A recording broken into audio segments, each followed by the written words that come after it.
이렇게 통화를 많이 찍어내고 이자 또는 안 주고 자국 내에서 빚이 이렇게 많고 이러면 방법은 한 가지밖에 없겠더라고요. 이것을 돌파할 수 있는 방법은 인플레이션을 엄청 일으켜서 네. 국민한테 다 떠넘기는 거예요. 그렇죠. 그렇게 되니까 엔화 약세가 되는 거. 바로 그겁니다.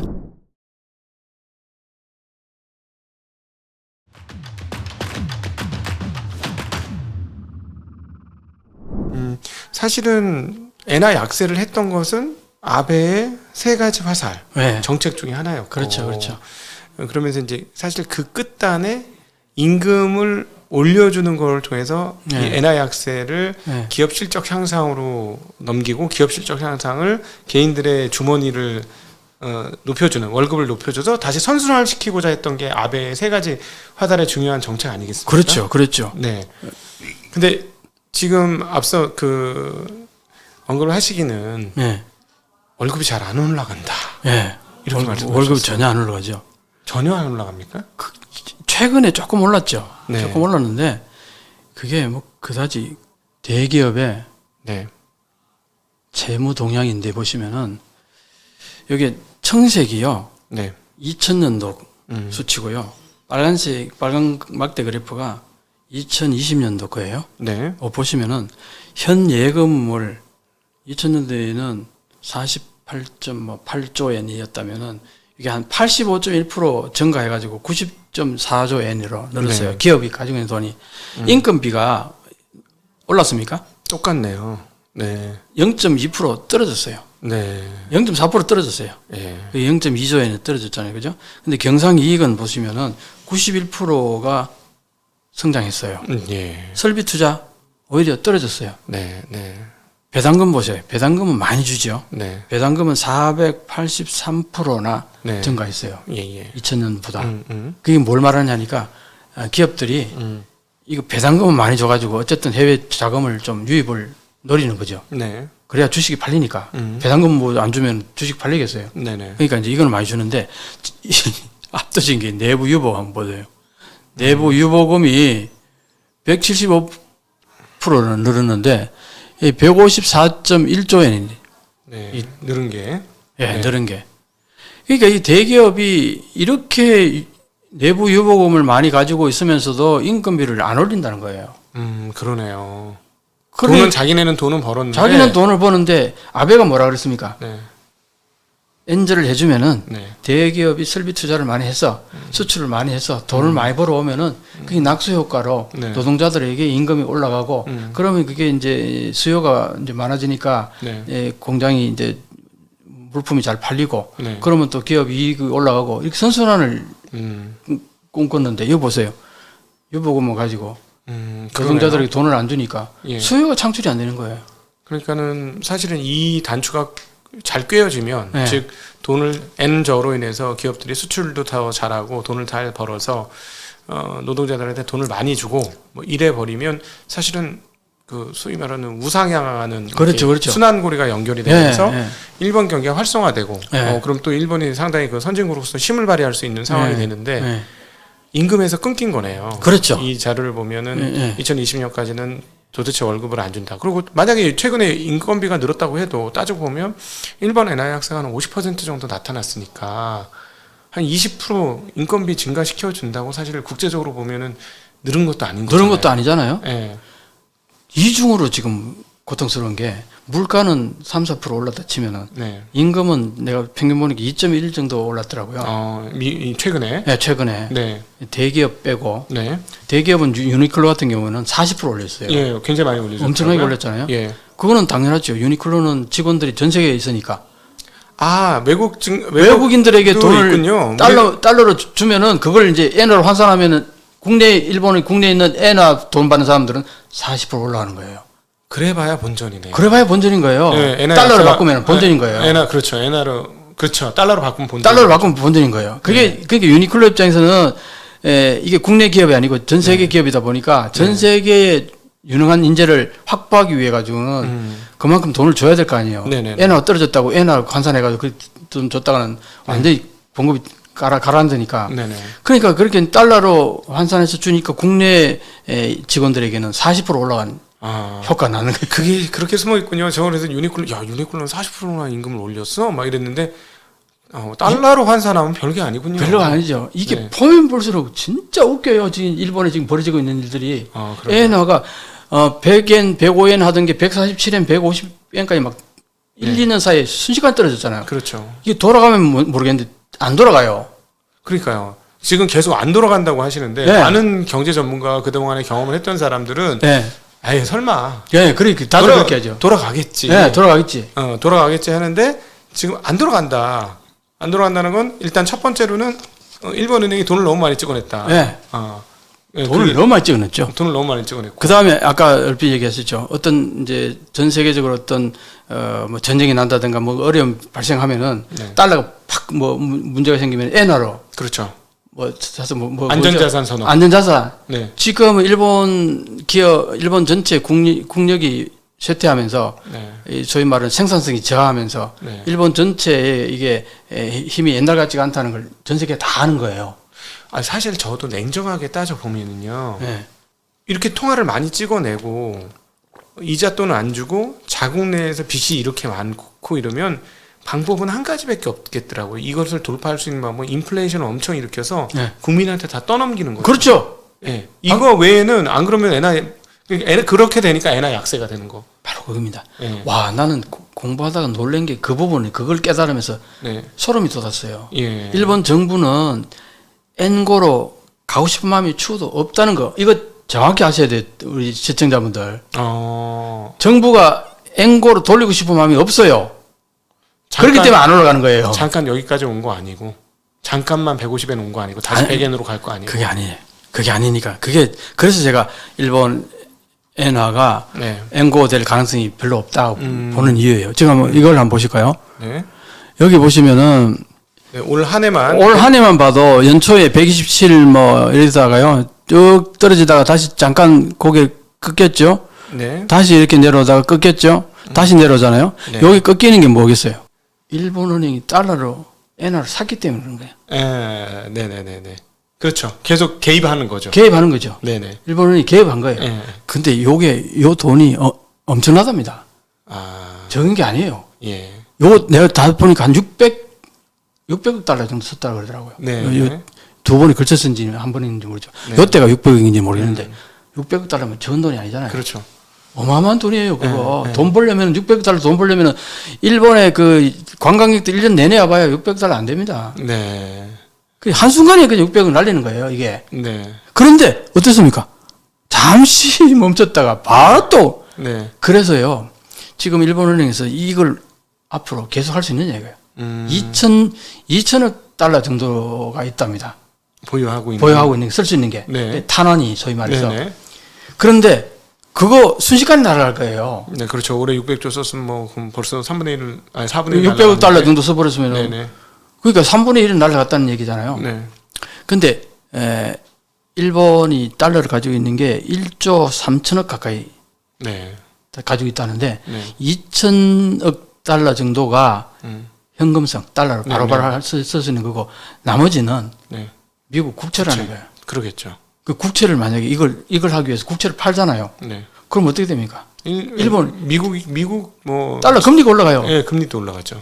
그러면 이거 해가지고 내리려고 했는데 네. 금리가 올라가면 똑같은 거예요. 예, 금리 격차가 나니까. 네. 이것 때문에 딜레마 때문에 이것 네. 이러지도 못하고 저러지도 못해서 그래서 이거 내려갈 때 개입을 할 수가 없다는 거예요 앞으로. 그럼 네. 심각하겠죠. 예.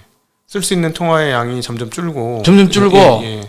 그 다음에 이거 다 써버리면은 그 다음은 어떻게 방법이 없잖아요. 네.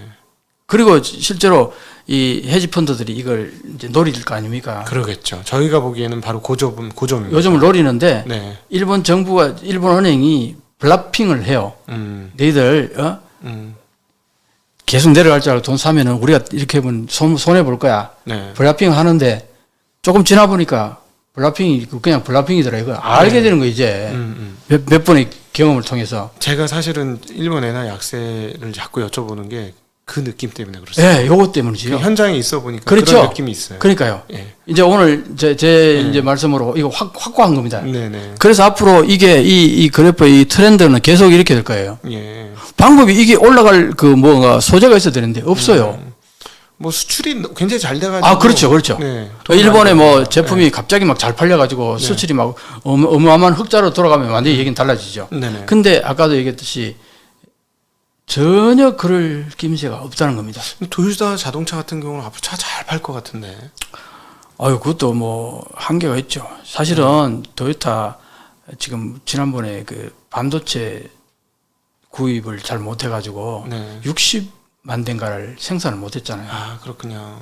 잘 팔리면 뭐 네. 그것까지 다 팔려야 되는 거 아니에요? 네, 그렇죠. 근데 그 60만 대나 못 만드는데 뭐 돈을 어떻게 봅니까? 음. 그 반도체 일본이 왜 저렇게 반도체에다 저렇게 목을 매느냐? 네. 다 그런 것 때문에요. 결국 TSMC의 구마모토 공장도 네. 자동차 반도체를 원활하게 공급하기 위한 방법이다. 그거는 이제 네. TSMC 지금 당장 하는 거는 소니 때문에. 네. 소니가 뭘 그 센서 만드는데 아, 네네. 센서에 들어가는 반도체만 주로 해요. 아, 저기 소니의 그 시모스 센서 같은 거. 예, 예. 네네. 거기에 들어가는 것만. 예. 그리고 지금 소니가 거기에 지분을 뭐 18%인가 20%안 넘게 네. 그렇게 가지는 거 하고 TSMC하고 그렇게 이제 합작을 해서 만든 건데 그게 여기서 만든 그 반도체는 대부분 다 소니로 다 가요. 네. 덴소도 조금 이제 여기다 뭐 끼려 그러고 있고. 그러니까 그 보조금을 4조 가까이 줬는데 왜 소니한테만 혜택이 가는 그 반도체 생산하는데 네. 거기에 국민 세금을 그렇게 많이 투입했나 하고 다들 소니 외에는 다들 입이 이만큼 나온 거죠. 소니만 혜택 보는 거니까. 아, 네, 무슨 말인지 알겠어요. 예. 저희는 또 그쪽이 전문이니까 예. 결국은 애플의 그 말씀하신 그래픽 사진 칩, 예. 시모스 칩을 공급하기 위한. 그렇죠. 예. 그런 맥락으로 이제 가는 예. 거고. 이제 N화 방금 그 이제 N제가 계속되는 부분 그거 마무리 딱 하나 더 지으면은 네. 그러니까 이제 이게 유사시에 그 당시 N 매수 했던 것이 이제는 사라져 버린 거예요. 그런 그러니까 네.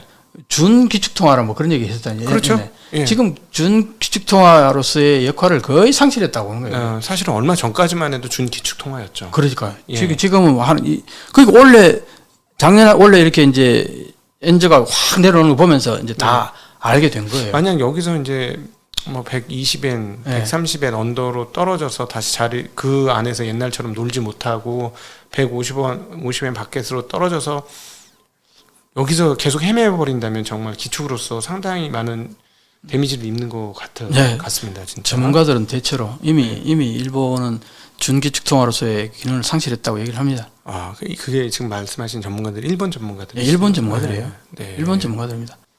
이거 보면요, 이 전문가들이라는 사람들이 예측한 게 120엔, 125엔대에서 132엔 정도 이렇게 될 거라고 다들 예측했잖아요. 네네. 네. 달러와 엔의 명목 실효 환율을 보시면요, 달러가 떨어질 때 엔화도 같이 떨어져요. 예. 네. 이게 금리 차로 가지고 엔저를 설명하면은 네. 금리가 올라갈 때 이게 소위 말하는 접으면은 이렇게 데칼코마니가 돼야 돼요, 그래프가. 네네. 달러가 올라갈 때 엔화가 떨어지고 네네. 달러가 내려올 때 엔화가 올라가고 그렇죠. 그 접으면 데칼코마니가 돼야 돼요, 네네. 그래프가. 예. 근데 이게 병행을 하고 있어요. 달러야. 보통 달러의 페어 통화가 유로가 제일 크고요. 약 네. 60% 되고 그다음에 약 한 14% 정도가 엔하고 파운드하고 뭐 이런 게 스위스 프랑 뭐 이런 것들이 있는데 네. 그러니까 달러가 약세면 원래는 엔화가 강세가 되고 달러가 강세면 엔화가 약세가 돼야 되는데 달러 약세일 때 같이 약세더라고요. 예. 그 위에 게 파란색이 달러고요. 예. 여기 저 주황색이 엔인데 예. 달러가 이렇게 내려갈 때 엔화는 올라가야 될 거 아니에요. 아, 왼쪽이 엔화구나. 어. 엔화구나 전부 다. 예. 네. 그런데 같이 이렇게 떨어지더라는 거예요. 이게 보세요. 이것도 올라갈 때 같이 올라가더라는 거예요. 이게 전체적으로 보면 이렇게 이제 물론 이제 벌어지긴 하는데 그 파동을 보면은 지금 이거는 왼쪽은 페어가 아니고 그냥 지수군요. 예, 지수로. 제가 좀 헷갈렸습니다. 지수였으면 그건 맞네요. 지수로 봤을 때 네네. 2021년 1월 1일을 100으로 놓고 봤을 때 네네. 이제 달러가 이제 이렇게 완만한 곡선으로 이제 상승하는데 네. 엔화는 급격한 곡선으로 내려가는 건 맞는데 네. 요 이제 파도를 보면은 금리만 가지고 엔저를 설명하려면은 네. 이게 달러가 내려올 때 엔화가 올라가야 돼요. 네네. 방향성이. 예. 무슨 말인지 이해가시죠? 예. 그런데 이게 방향성이 비슷하다는 거예요. 여기만 좀 명확히 보이는데 여기도 내려올 때 같이 내려오죠. 여기도 보면 조금 올라갈 때 조금 올라가는 거, 내려올 때 확 내려오고. 그러니까 이걸 보면은 금리만 가지고는 엔저를 설명할 수 없다. 예. 명확한 증거라는 거 이게. 네네. 그리고 이제 그 다음 장에 보면은 좀 깜짝 놀랐던 자료가 예. 일본의 무역 수지를 보고 저는 정말 많이 놀랐어요. 놀랬죠. 네, 일본 저는 굉장히 수출 잘하고 있을 거라고 그다음에 또 엔화 약세면 더 잘하지 않겠나 했는데 이거 보니까는 좀 잘하더라도 이게 적자 규모 이게 규모가 오른쪽 이게 적자 맞습니까? 밑으로 떨어지고 이게 보시면요. 여기 까만 실선이 예. 수출이고요. 까만 실선이 수출이고 요 점선이 수입이에요. 어, 그러니까 여기서는 여기까지는 이렇게 비슷하게 가잖아요. 그럼 지금 적자가 2021년 이후로 계속 진행되고 있는 상황이에요? 그렇죠. 그렇죠. 이게 왜 그러냐? 이 수입 물품 엔저로 인해가 수입 단가가 폭등을 해서 그래요. 아, 엔화 환산으로. 네, 엔화 환산으로. 그러네. 그 엔저가 되면 계속 이 현상이 이제 앞으로 계속 벌어진다는 얘기예요. 그래서 이게 구조화된다는 겁니다. 네, 그러겠네. 엔화가 갑자기 약세가 120원으로 가지 않는 한은 이게 계속 유지되면은 수입과 물가는 계속 이제 높은 가격으로 수입해야 되니까. 네. 그게 그러면은 다른 나라에 비해서 인플레이션이 잘 안 떨어질 거고. 그렇죠. 사실 뭐 일본에 계셔서 아시겠습니다만 일본의 인플레가 2%가 된다고 해서 낮은 인플레는 아니잖아요. 그렇죠. 다른 나라는 인플레가 목표지만 네. 일본의 인플레는 2%, 일본의 2%는 그동안의 일본의 흐름으로 봐가지고는 꽤 높은 인플레이션이잖아요. 그렇죠. 아베가 2012년도에 정권 잡고 나서 엔화를 마구 풀었잖아요. 네. 그게 이제 물가 올리려고 2% 선을 올리려고 그렇죠. 그렇게 몇 년 또 8년을 했는데도 끄떡도 없었잖아요. 그렇죠. 그러다 갑자기 오르는 이유가 뭐냐? 음. 오르는 이유가 뭐겠어요? 엔화 약세. 엔화 약세하고 전쟁으로 인해 가지고 네. 원자재 가격이 폭등하는 바람에 그게 일본한테 아주 데미지가 큰 거예요. 예. 러시아의 우크라이나 침공하고 음. 그 뭐 유가가 폭등했죠. 예. 에너지 뭐 LNG 다 폭등했잖아요. 네. 일본은 전부 이제 에너지를 거의 100% 가까이 다 수입을 우리도 그렇지만 네. 일본도. 근데 엔저가 이렇게 돼 버리니까 이 수입 가격이 폭등을 한 거예요. 엔화 환산으로 치면. 엔화 환산을 치면은. 네. 그래서 이렇게 적자가 많은 겁니다. 이렇게. 이게 구조화 된다는 거예요, 앞으로. 네. 그래서 엔저는 앞으로 계속 갈 거라는 겁니다. 갑자기 우리 옛날 IMF전 한국 생각이 나네요. 한국도 그때 수출입 역전 무역 적자가 크게 빵빵 터지고 반도체 네. 안 팔리면서 적자 빵빵 터지고 나서 원화를 강세를 유지하겠다고 개입을 해가지고 외환 보유 탈탈 털고 그러고 나서 IMF가 빵 맞는데 여기는 뭐 그거보다는 그때보다는 뭐 외환 보유고나 이런 것들이 압도적으로 많고 그럴 문제는 없습니다만은 구조적으로 엔화가 약세 가능성은 굉장히 높아졌다. 굉장히 높죠. 네. 일단 무역 수지가 명확하게 엔저를 계속 지향하게 돼 있고, 예. 그다음에 금리도 쉽게 이제 안 떨어질 거고, 네. 이게 이제 한번 그런데 이제 물가가 올라갈 거 아니에요. 네. 물가를 미국이 물가 잡으려고 저렇게 금리를 올렸는데도 쉽게 안 잡혔잖아요. 네네. 그럼 일본은 어떨 거예요 앞으로? 네. 물가를 뭐가 잡을 겁니까? 그렇죠. 엔화 약세가 되면 물가가 쉽게 안 떨어지는. 쉽게 안 떨어지죠. 예. 그럼 올라가면 금리를 올려가지고 예. 엔화를 거둬들여가지고 물가를 잡아야 될 거 아니에요. 네, 그렇죠. 근데 거둬들이지는커녕 마구 찍어내고 있잖아요. 왜 그렇죠. 찍어냅니까? 이자 갚아야 되고. 이자 갚아야 되고 국가 예산 네. 만들려면은 네. 세수는 반밖에 안 된단 말이에요. 그러니까요. 국가 예산 전체에. 네. 그 나머지 반은 돈을 마구 찍어내가지고 네. 그 부채로 가지고 전부 계속 하고 있어. 이게 언제까지 가능할 것 같아요? 저는 국민들이 정권 바꾸기 전까지 가능할 것 같습니다. 그러니까요. 그러니까. 예. 왜냐? 지금 현재 정치가들은 이대로 가자예요. 네. 자기 국회의원 하는 동안 이거 바꾸려면 경천지동하는 어떤 리더십과 엄청난 일이 벌어질 걸 각오하고 해야 되는데 네. 그냥 눈 감고 그 타조가 뭡니까? 땅에 고기만 쳐박으면 자기 숨은 걸로 네. 아는 거잖아요. 예. 그거가 좀 똑같은 거예요. 일본 현상이. 정치가들의. 사실은 뭐 제3자 입장에서 보면은 기시다만 잘리면 되지 자민당이 문제가 생길 가능성은 전혀 없지 않습니까? 없잖아요. 전혀 없잖아요. 예. 그러니까 그냥 또 바꾸면 돼요. 총리만. 네, 총리만 바꾸면 되죠. 쥐들끼리 계속 도니까. 예, 기시다 총리는 지금 지지율이 상당히 많이 떨어지고 상당히 많이 떨어졌죠. 왜냐? 이게 지금 어려운 게 한꺼번에 다 닥치고 있거든요. 방법이 네. 없어요. 누가 나와도 방법이 없어요, 지금 현재. 기업들이 돈 월급을 그냥 진짜 한 70%씩 올려주면은 해결이 되겠습니다만은 지금 그럴 턱은 없어 보이고. 예. 하나 더 제가 쇼킹한 거 하나 더 보여드릴게요. 네. 중소기업이 몇 %입니까? 저도 이거 보고 좀 이해가 안 갔습니다. 99.7%가 중소기업이에요. 그러니까 우리가 듣고 아는 기업들이 좀 큰 데가 많고 은행들은 다 큰데. 이 큰 기업들이 여기 네. 보면 여기 중소기업이 생산하는 게 68.8%니까 대기업 0.3% 대기업이 이만큼 생산한다는 거예요. 0.3%의 대기업이 한 32% 가까이. 31%, 31%. 31%, 네. 31% 가까이 0.3%의 대기업이 네. 국내 생산의 31%를 담당한다 이 얘기잖아요. 그렇죠. 자, 그런데 이것도 한번 보시면요. 네. 주요 국가의 이익법인과 결손법인 현황을 보면은 네.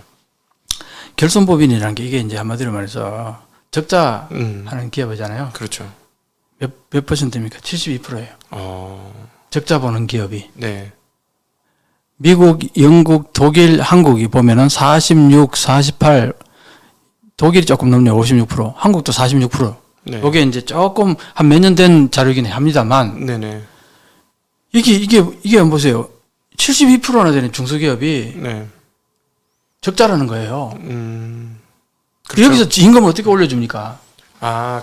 네네. 임금 못 올려요. 이해가 됩니다. 그러니까 대기업은 아까 말했듯이 이제 0.3%의 대기업이 임금 올려봐야 그게 전체 평균에 얼마나 그 영향을 미치겠어요. 99.7%가 중소기업인데 99.7% 중소기업은 돈을 올려줄 수가 없다. 올려줄 수 없는 거죠. 네, 이해가 되네요. 이해가 되죠? 제가 시골에 있는 좀 후진 호텔 갔을 때 예. 동남아 왔다는 느낌을 너무 많이 받았어요. 그렇죠. 인력도 많고 되게 열심히 서비스해주고 여기 선진국이면 사람이 없어야 되는데 왜 이렇게 사람이 흔하지? 예. 그래서 좀 놀랬던 기억이 납니다. 예. 예. 아, 일본은 지금 묘하게 돌아가고 있습니다. 정말. 예. 그게 강하게 나타나기 시작한 게 팬데믹 이후예요. 팬데믹이 한마디로 말해서 이런 겁니다. 일본이 어느 정도 합병증 비슷한 그 소위 말하는 노인성 병이 있어요. 네. 지병이 있었어요. 네. 근데 팬데믹이 온 거예요. 그럼 이게 네.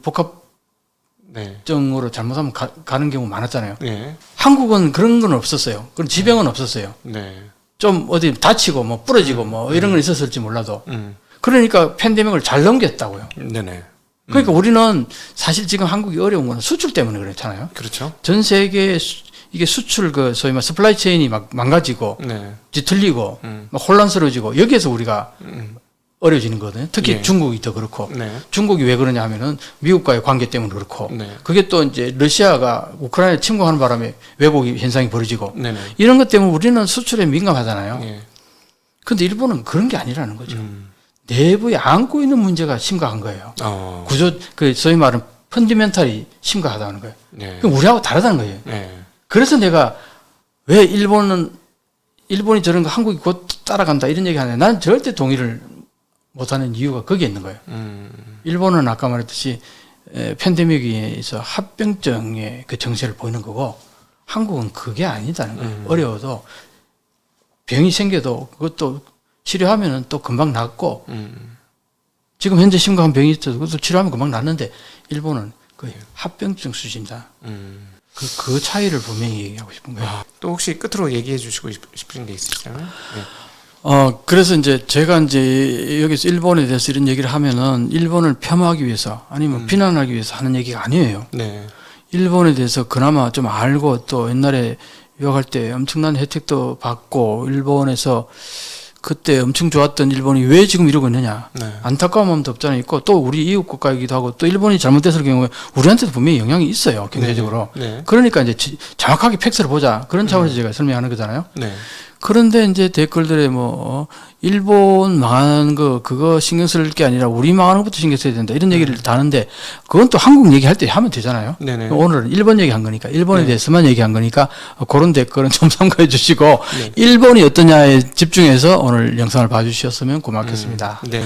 그리고 오늘 여러 가지 일본에 대해서 많은 얘기를 드렸습니다만 사실 이 엔저에 대해서는요 제가 운영하는 유튜브에서 지금 막 집중적으로 앞으로 영상을 내보낼 겁니다. 그래서 혹시 엔저로 가지고 여기에서 뭔가 그 경제적으로 어떤 생각을 가지신 분들은 제 유튜브 채널에 오시면은 한일 역전 TV입니다. 제 채널이 거기 오시면은 앞으로 제가 계속 그걸 준비해서 수시로 내가 그 엔저의 동향을 보여드릴 텐데 많이 와줘서 구독도 해주시고 좋아요도 눌러주시면 감사하겠습니다. 네, 이명찬 박사님의 그 유튜브는 한일역전TV, 네, 한일역전TV로 가시면 우리 이명찬 그 박사님의 다양한 일본 관련된 이야기 들으실 수 있겠습니다. 자, 오늘 투자인사이트 시간, 엔화 약세 도대체 어디에서 멈출 거고 어디까지 갈 것인가, 그 근원은 무엇인가에 대한 이야기 우리 한일역전의 저자 이명찬 박사님과 함께 대담을 해보았습니다. 오늘 귀한 시간 내주셔서 감사합니다. 네, 감사합니다. 감사합니다. 우리 시청자분들께도 인사드리겠습니다. 고맙습니다.